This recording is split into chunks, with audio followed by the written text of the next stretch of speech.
तो आज हम लोग क्या पढ़ेंगे, लीवर के बारे में स्टडी करेंगे, ठीक है ना। हम लोग जो चैप्टर पढ़ रहे हैं उसका नाम है डाइजेस्टिव सिस्टम, ठीक है। और हम लोग डाइजेस्टिव सिस्टम में एलिमेंट्री कैनाल इससे पहले पढ़े थे, स्मॉल इंटेस्टाइन के बारे में पढ़े थे, स्टमक के बारे में पढ़े थे, और फिर हम लोग डाइजेस्टिव ग्लैंड के बारे में स्टडी कर रहे थे। और डाइजेस्टिव ग्लैंड में इससे पहले वाले लेक्चर में मैंने आप लोगों को पैनक्रियास के बारे में पढ़ाया था ना। पैनक्रियास कैसे होता है, उसमें एक्सोक्राइन पार्ट क्या होता है, इंडोक्राइन पार्ट क्या होता है, कैसी कैसी सेल होती हैं ना, आइसलेट ऑफ लैंगरहैंस क्या होता है, कौन कौन से हार्मोन्स निकलते हैं, और पूरा पैनक्रियास मैंने बहुत डिटेल आपको पढ़ा दिया था। आज मैं आपको एक नया डाइजेस्टिव ग्लैंड पढ़ाने जा रहा हूँ जिसको क्या बोलते हैं, लीवर बोलते हैं। क्या बोलते हैं, लीवर। लीवर को हीपर भी कहा जाता है। क्या बोलते हैं, हीपर, HEPAR, हीपर, ठीक है ना। लीवर को ही क्या बोलते हैं, हीपर भी कहते हैं। तो बच्चों लीवर जो होता है, ये भी जो भी एनिमल्स होते हैं उनकी एक डाइजेस्टिव ग्लैंड होती है। हम ह्यूमंस की भी एक डाइजेस्टिव ग्लैंड है। हमारी बॉडी की सबसे बड़ी ग्लैंड भी इसको कहा जाता है। बॉडी की सबसे बड़ी एक्सोक्राइन ग्लैंड है कौन, लीवर ना। कुछ लोग ये भी कहते हैं ये हमारी बॉडी का सबसे बड़ा ऑर्गन है, सबसे बड़ा, शरीर का सबसे बड़ा अंग कौन है, लीवर है। लेकिन जो हमारी स्किन होती है ना, स्किन जिसको त्वचा कहते हैं, उसको सबसे बड़ा अंग माना जाता है। तो ये सबसे बड़ी ग्रंथि है, ठीक है ना। बिगेस्ट साइज की हमारी ग्लैंड है जो हमारी बॉडी में होती है। कितना वजन होता है इसका, 1.4 kg ना, लगभग 1.5 किलो के आसपास। तो लीवर का वेट कितना होता है, 1.4 किलोग्राम, है ना। सबसे बड़ी बिगेस्ट साइज की एक्सोक्राइन ग्लैंड है। एक्सोक्राइन ग्लैंड का मतलब क्या होता है, एक्सोक्राइन ग्लैंड का मतलब वो ग्लैंड जिनमें डक्ट पाई जाती है। क्या पाया जाता है, डक्ट। डक्ट मतलब नलिका, मतलब कि ऐसा कोई भी ग्लैंड जिसके अंदर अगर कोई भी केमिकल बन रहा है तो बनने के बाद वो केमिकल एक डक्ट के थ्रू ना अपने टारगेट ऑर्गन तक पहुंच जाए, तो ऐसी ग्लैंड को हम एक्सोक्राइन ग्लैंड कहते हैं। और इंडोक्राइन ग्लैंड जो होती है उनमें डक्ट नहीं होती, उनमें हार्मोन बनता है और हार्मोन सीधे ब्लड में रिलीज होता है ना। तो लीवर जो है वो सबसे बड़े साइज की एक्सोक्राइन ग्लैंड बॉडी की होती है, जिसका जो वेट होता है वो क्या होता है, 1.4 kg होता है मैन के अंदर, है ना। पूरे लीवर के चारों तरफ एक मेम्ब्रेन पाई जाती है, एक कैप्सूल पाया जाता है, एक आवरण पाया जाता है, और उस आवरण को हम क्या बोलते हैं, ग्लिसन कैप्सूल, GLISSON, ठीक है ना, GLISSON, एपोस्ट्रोफी लगा, यस लगा दो, ग्लिसन कैप्सूल। तो ग्लिसन कैप्सूल जो है वो क्या है, वो एक लीवर के चारों तरफ पाया जाने वाला मेम्ब्रेन, एक आवरण है ना, जो लीवर को बचाता है तरह तरह के फ्रिक्शन से, चोट से ना, और इस तरह की किसी भी एक्सटर्नल शॉक या इंजरी से प्रोटेक्ट करता है। तो लीवर के चारों तरफ जो आवरण पाया जाता है उसको क्या बोलते हैं, ग्लिसन कैप्सूल कहते हैं, ठीक है स्टूडेंट्स। अब अगर आप और बात करें तो लीवर के अंदर देखो 2 तरह की सेल्स होती हैं। लीवर के अंदर कितने प्रकार की कोशिकाएं होती हैं, 2 प्रकार की। पहली जो सेल है उसको बोलते हैं लीवर सेल। क्या बोलते हैं, नॉर्मल सेल जो लीवर की होती है उनको लीवर सेल कहा जाता है। और दूसरी जो स्पेशल टाइप की सेल होती है उसको बोला जाता है कुफर सेल। क्या बोलेंगे, कुफर सेल। अब कुफर सेल की स्पेलिंग क्या हो जाएगी, कुफर सेल की स्पेलिंग हो जाएगी KUPFFER, कुफर सेल्स, है ना। ये भी कुछ स्पेशल टाइप की सेल्स होती हैं जो लीवर के अंदर पाई जाती हैं, और लीवर की नॉर्मल सेल्स को तो लीवर सेल कहा ही जाता है। अब ये जो कुफर सेल्स होती हैं बच्चों, इनके बारे में थोड़ा सा आप लोग को जानना चाहिए क्या होती हैं। तो कुफर सेल्स जो होती हैं लीवर के अंदर पाई जाती हैं, और ये बहुत सारे हार्मफुल माइक्रो ऑर्गेनिजम्स जो हमारी बॉडी को नुकसान पहुंचाते हैं, जैसे कि बैक्टीरिया हो गया, जैसे कि वायरस हो गया, जैसे और दूसरे जो हार्मफुल माइक्रो ऑर्गेनिजम्स होते हैं ना, सूक्ष्म जीव होते हैं जो हमारे शरीर को, हमारे अंदर बीमारियां पैदा करते हैं, ठीक है ना, उनको क्या करता है, उनको उनकी फैगोसाइटोसिस करता है। फैगोसाइटोसिस का मतलब उनको खाकर उनको खत्म कर देता है। कोई बैक्टीरिया आया, कुफर सेल उसको क्या करेगी, अपने अंदर ले लेगी, एक तरह से उसको क्या कर लेगी, उसका हिंदी में बोलते हैं ना भक्षण कर लेना, खा लेना, उसी को अंग्रेजी में बोलते हैं फैगोसाइटोसिस।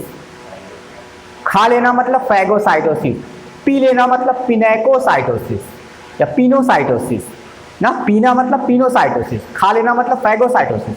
तो लीवर की जो सेल स्पेशल तरह की सेल है कुफर सेल, ये दूसरे जो हार्मफुल माइक्रो ऑर्गेनिजम्स होते हैं, बैक्टीरिया होती हैं, डेड सेल्स होती हैं बॉडी की, उनको क्या कर लेती है, उनकी फैगोसाइटोसिस कर लेती है, उनको खाकर खत्म कर देती है ना।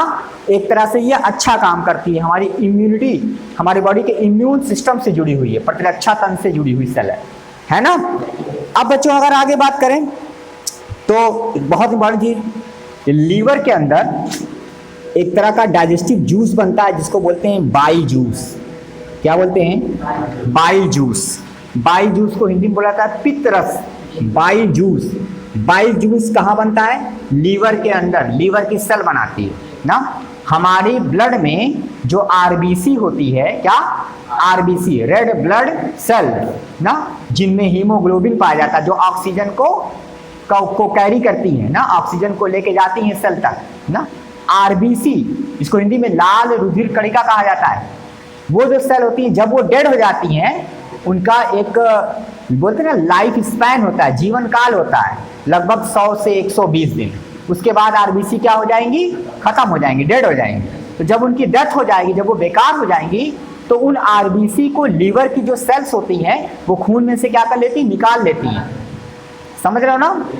तो निकालने के बाद फिर जो है अल्टीमेटली वही आरबीसी, जो डेड आरबीसी होती हैं, वही चेंज होती हैं बहुत सारे और केमिकल प्रोसेसेस के बाद, किसमें, बाइल जूस में। बाइल जूस में बहुत सारे पिगमेंट्स पाए जाते हैं, बिलिरुबिन पाया जाता है, बाइल साल्ट पाया जाता है, पानी पाया, वाटर बहुत ज़्यादा अमाउंट में होता है ना, बहुत सारी चीज़ें होती हैं इसमें। क्षारी होता है, कैसा होता है, क्षारी, एल्कलाइन नेचर का होता है, खट्टा अम्ली नहीं होता, क्षारी होता है, एल्कलाइन नेचर का होता है। कौन, बाइल जूस। तो बाइल जूस लीवर की सेल बनाती है, और ये बाइल जूस जो लीवर में बनता है, ये बनने के बाद इधर देखो जरा, लीवर में नीचे की तरफ एक ऐसे स्ट्रक्चर लटका रहता है, थैली लटकी रहती है, इसको बोला जाता है गॉल ब्लैडर।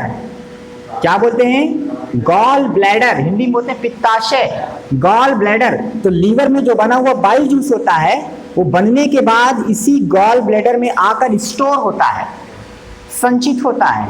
कहां पर बाइल जूस स्टोर होगा, गॉल ब्लैडर नाम की थैली में होगा, है ना। और उसके बाद आगे चलकर धीरे धीरे गॉल ब्लैडर से एक डक्ट निकलती है ना, एसेसरी बाइल डक्ट नाम से। वो डक्ट कहाँ आती है, छोटी आंत में आती है, स्मॉल इंटेस्टाइन के ड्यूडेनम में जुड़ी रहती है। तो इसमें से जो है बाइल निकल कर स्मॉल इंटेस्टाइन में आता रहता है, और स्मॉल इंटेस्टाइन में क्या रहता है, काइम होता है, फूड होता है ना, और उसके डाइजेशन में ये एक्ट करता है, अपना इफेक्ट शो करता है ना। वैसे बाइल में कोई एंजाइम नहीं होता, बाइल जूस में किसी तरह का कोई डाइजेस्टिव एंजाइम, फिर भी ये एक तरह से इनडायरेक्टली फूड का डाइजेशन करता है। कैसे करता है, बाइल जो है फैट का इमल्सिफिकेशन करता है। क्या करता है, इमल्सिफिकेशन, किसका, फैट का, वसा का इमल्सीकरण करता है। कौन, पित्तरस, बाइल जूस ना। इमल्सीकरण का मतलब कि फैट को छोटी छोटी गोलियों में तोड़ देना, छोटी छोटी गोल गोल पार्ट में क्या कर देना, तोड़ देना ना। एक बहुत बड़ी फैट है और उसको छोटे छोटे टुकड़ों में तोड़ देना, ये भी तो एक तरह से क्या हुआ, डाइजेशन हुआ ना, ठीक है। तोड़ देना ही डाइजेशन है, ब्रेक डाउन कर देना। तो वो काम कौन करता है, बाइल जूस करता है। और साथ साथ बाइल जूस जो है स्मॉल इंटेस्टाइन में फूड के डाइजेशन के मीडियम को एल्कलाइन बनाता है। छोटी आंत में जो भोजन है उसके पाचन का जो माध्यम उसको क्षारीय बनाता है, क्योंकि स्मॉल इंटेस्टाइन में जो फूड डाइजेस्ट हो रहा है वहाँ पे जो एंजाइम्स है, वो सारे एंजाइम जो होते हैं वो एल्कलाइन पीएच पे वर्क करते हैं। तो अगर छोटी आंत में अगर पीएच, छोटी आंत का जो माध्यम है, जो मीडियम है, वहाँ पे अगर पीएच जो है वो एसिडिक होगा, तो वहाँ जो एंजाइम है, जो डाइजेस्टिव जूसेस है छोटी आंत में, वो काम नहीं करेंगे और फूड डाइजेस्ट नहीं होगा। समझे ना। क्योंकि देखो इधर देखो, छोटी आंत से पहले क्या होता है, स्टमक होता है, आमाशय, ठीक है ना। उसमें क्या होता है, HCl होता है। तो HCl क्या करता है, आमाशय में भोजन के पाचन का जो माध्यम, जो फूड के डाइजेशन का जो मीडियम है, उसको एसिडिक बनाए रखता है। तो जो भोजन यहाँ, जो फूड यहाँ से आता है, आमाशय से आगे जब बढ़ता है और स्मॉल इंटेस्टाइन में एंट्री करता है, तो वो एसिडिक होता है।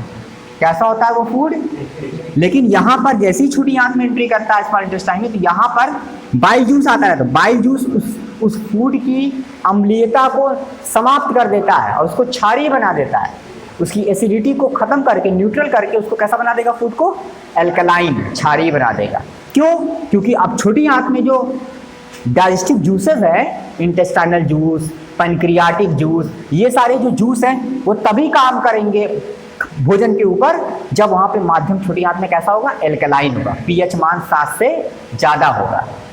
होता है ना, 7 से ज़्यादा पीएच का मतलब क्षार, 7 से कम का मतलब अम्ल, एसिडिक, और 7 का मतलब न्यूट्रल, उदासीन, है ना। तो छोटी आंत में, स्मॉल इंटेस्टाइन में हमेशा पीएच वैल्यू 7 से ज़्यादा होता है, तभी वहाँ फूड का डाइजेशन हो पाता है। तो वहाँ पीएच वैल्यू 7 से ज़्यादा यानी एल्कलाइन पीएच वहाँ हो जाता है, और उसको कौन बनाता है, बाइल जूस बनाता है। वरना तो फूड जो स्टमक से आता है वो एसिडिक रहता है। समझ में आ गई बात ना। तो बाइल जूस का ये भी काम होता है बच्चों। अब अगर बात करें लीवर का और क्या काम है, तो एक तो ये हो गया कि ये बाइल जूस को बनाता है, सिक्रीट करता है, ठीक है ना। और उसके बाद बाइल आकर कहाँ पर स्टोर होता है, गाल ब्लैडर में, और उसके बाद जैसे जैसे रिक्वायरमेंट उसकी होती है उस हिसाब से वहाँ से निकल कर थोड़ा थोड़ा स्मॉल इंटेस्टाइन में जाता रहता है, फूड के डाइजेशन में काम करता रहता है। इसके अलावा जो लीवर होता है वो ग्लाइकोजन, फैट और बहुत सारी विटामिन जैसे vitamin A, vitamin D, vitamin E, vitamin K, vitamin B12, A D E K और विटामिन B12, समझ में आ गई बात ना। उसके अलावा जो है ब्लड हो गया, वाटर हो गया, आयरन हो गया, आयरन मतलब हाँ आयरन जो होता है ना ब्लड में, आयरन हो गया, कॉपर हो गया, potassium, blood, water, iron, copper, potassium. उसके अलावा जो और पहले मैंने बताया vitamin B12, vitamin A, vitamin D, vitamin E, vitamin के, फिर उससे पहले मैंने क्या बताया, ग्लाइकोजन, और उससे पहले मैंने एक और चीज बताई, फैट। इन सारी चीजों को लीवर स्टोर करता है।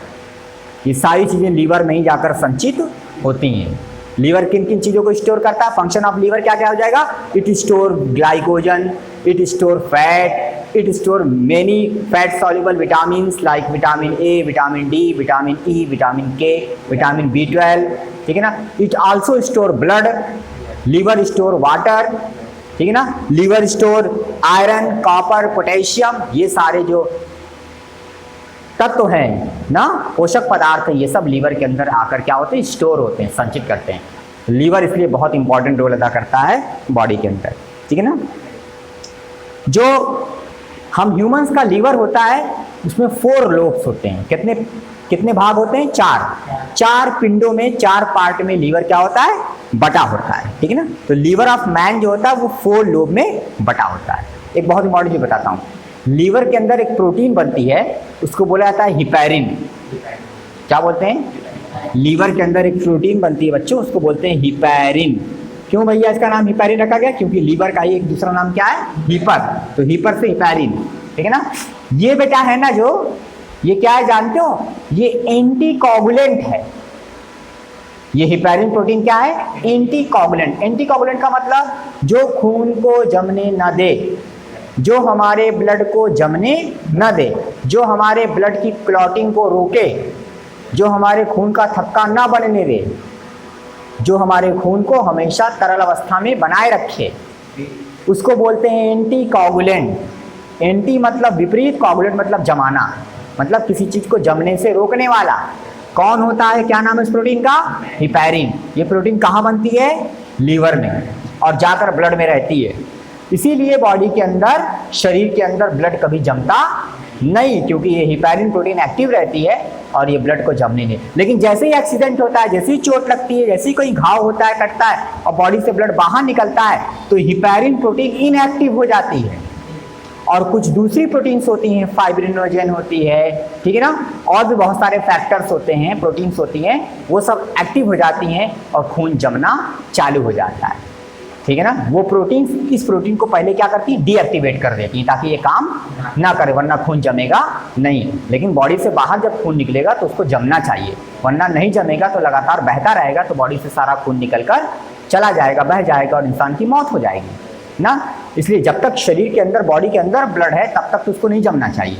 जम जाएगा तो ऑक्सीजन और फूड जो है वो सेल तक पहुंचेंगे नहीं और इंसान मर जाएगा, खून रुक जाएगा। तो बॉडी, खून हमेशा बॉडी के अंदर दौड़ना चाहिए, सर्कुलेट होना चाहिए, लेकिन बॉडी के बाहर जब खून निकले तो उसको जम जाना चाहिए ना, तब भी वो बहता रहेगा तो सारा खून निकल कर बह जाएगा और इंसान की मौत हो जाएगी। तो बॉडी के अंदर खून ना जमे इसके लिए ये प्रोटीन होती है क्या, हिपैरिन, ये खून को नहीं जमने, एंटीकोगुलेंट है। हिपैरिन कहाँ बनता है, लीवर के अंदर बनता है। समझ में आ गई बात ना, ये भी याद रखना है। अब भैया क्या होता है, एक डिजीज होती है, इसको बोलते हैं जॉन्डिस। बीमारी का नाम क्या है बच्चों, जॉन्डिस, हिंदी में बोलते हैं पीलिया, पीलिया, जॉन्डिस सुना है। जिन आदमियों के बहुत सारे बच्चों में क्या होता है, गंदा पानी गंदा खाना खाते हैं, कोई इन्फेक्शन हो जाता है ना, या जिनको मच्छर काट लेता है, मलेरिया से पहले उनको पीलिया होता है। लीवर में कोई भी गड़बड़ी आ जाएगी, लीवर की सेल काम करना अगर बंद कर देगी या लीवर की सेल में किसी तरह की कोई अबनॉर्मलिटी आ जाएगी तो हमें क्या हो जाएगा, जॉन्डिस हो जाएगा। जॉन्डिस में क्या होता है, हमारी स्किन, हमारे हाथ पैर, ये जो हमारे सब हैं पाम ना, ये सब येलो येलो कलर के दिखते हैं, आंखें भी येलो, आपको लगेगा कि पूरा बॉडी कैसी हो, कि पीले रंग की हो गई है, लगता है इसको पीलिया हो गया है क्या, इसको जॉन्डिस हो गया है क्या ना। पीलिया क्यों होता है, जब इंसान का लीवर ठीक से काम नहीं करता या लीवर में कोई अबनॉर्मलिटी क्रिएट हो जाती है ना। तो देखो मैंने एक चीज़ बताई थी ना कि लीवर में बाइल जूस बनता है, और बाइल जूस क्या होता है, डेड आरबीसी रियल में होती हैं, वो क्या होती हैं, डेड आरबीसी। मैंने क्या बताया था बाइल जूस कैसे बनता है अभी थोड़ी देर पहले, कि लीवर की सेल हमारे ब्लड में जो डेड आरबीसी होती है उनको निकाल लेती हैं, क्योंकि वो आरबीसी अब किसी काम की नहीं है, तो उनको निकाल लेती हैं लीवर में, ब्लड में से, और वही अल्टीमेटली आगे चलकर और बहुत सारे केमिकल प्रोसेस के बाद वो आरबीसी क्या कहलाएंगी, बाइल जूस में कन्वर्ट हो जाएंगी, है ना। तो जब लीवर काम नहीं करता अच्छे से तो हमारे लीवर की सेल जो है वो हमारे खून में मौजूद डेड आरबीसी को निकाल नहीं पाती, और वो डेड आरबीसी, वो जो डेड लाल रुधिर कणिकाएं हैं वो पूरे खून में, वैसे ही पूरा खून शरीर में, सर बॉडी में ऊपर से नीचे तक दौड़ता रहता है हर तरफ, तो उसी के साथ वो डेड आरबीसी भी पूरे बॉडी में सर्कुलेट खून के साथ बहती रहती है, इसीलिए पूरी बॉडी पीले पीले कलर की दिखाई देती है। बॉडी जो पीले रंग की होती है वो क्या होती है, वो हमारे खून में डेड आरबीसी होती हैं। वो आरबीसी तो लाल रंग की होती है, लेकिन जब आरबीसी डेड हो जाती है तो उसका रंग फीका पड़ जाता है, वो लाल से कैसी हो जाती है, हल्का पीला उला टाइप। लाल से जब फीका हो जाएगा थोड़ा हो जाएगा ना, ऑरेंज कलर येलो कलर की हो जाएगी ना, ठीक है ना, एकदम डार्क हो जाएगी तो लाल हो जाएगी। तो जब तक आरबीसी सेल जिंदा रहती हैं, लिविंग रहती तब तो रेड कलर की रहती हैं, और जब वो डेड हो जाती हैं तो उनका कलर क्या हो जाता है, फीका फेड पड़ जाता है। तो जब कोई आदमी जो है जिसको जॉन्डिस हो जाए तो ये जान लेना चाहिए उसका लीवर सही से काम नहीं कर रहा है, इसीलिए उसके लीवर की सेल जो है उसके खून में से डेड आरबीसी को निकाल नहीं पा रही हैं, और वही डेड आरबीसी इसके खून में तैर रही है, इसीलिए इसका पूरा शरीर, इसकी पूरी बॉडी पीली पीले रंग की दिखाई दे रही है। जब लीवर काम करने लगेगा तो खून में से सारी डेड आरबीसी वापस से निकलने लगेंगी, खून साफ होता रहेगा और इंसान पीले कलर का दिखाई नहीं देगा, तब उसको जॉन्डिस नहीं रहेगी। जैसे हम लोग, समझ में आ गई बात ना। जिनको मलेरिया होता है, मच्छर काटता है, तो मलेरिया से पहले उनको जॉन्डिस होता है, क्योंकि जो मलेरिया का जो पैरासाइट होता है प्लाज्मोडियम, वो लीवर में इन्फेक्ट करता है, लीवर में जाता है, ब्लड के बाद कहाँ जाता है, लीवर में, लीवर को डैमेज करता है। तो इसलिए मलेरिया होने से पहले इंसान को क्या होता है, पीलिया होता है, फिर मलेरिया आगे चलकर होता है, बुखार चढ़ता है। समझ में आ गई बात ना। ये था लीवर, ठीक है ना। इसके बारे में आज से आपसे एग्जाम में पूछा जाएगा। क्वेश्चन लीवर से क्या आता है, डायग्राम बनाने के लिए आएगा और बोलेगा describe the function of the liver या function of the bile juice. Bile juice का फंक्शन पूछा जाता है, पित्त के कौन कौन से काम होते हैं, या फिर पूछा जाता है लीवर का फंक्शन, लीवर के क्या काम होते हैं। यही क्वेश्चन यूजली आता है एग्जाम में, ठीक है ना। बहुत ही आसान है, और इस लेक्चर की जो नोट्स है आपको आपके पोर्टल पे प्रोवाइड कर दी जाएगी, वहाँ से आप देखकर इसको अपनी कॉपी में लिख भी लेंगे, ठीक है ना। आप लोगों को मैं अभी लिखवा भी दूंगा आगे चलकर, ठीक है। ये हो गया, ठीक है। तो आज के लिए बस यही था लीवर। अब अगले दिन हम लोग कोई नया टॉपिक पढ़ेंगे, ठीक है। Thank you.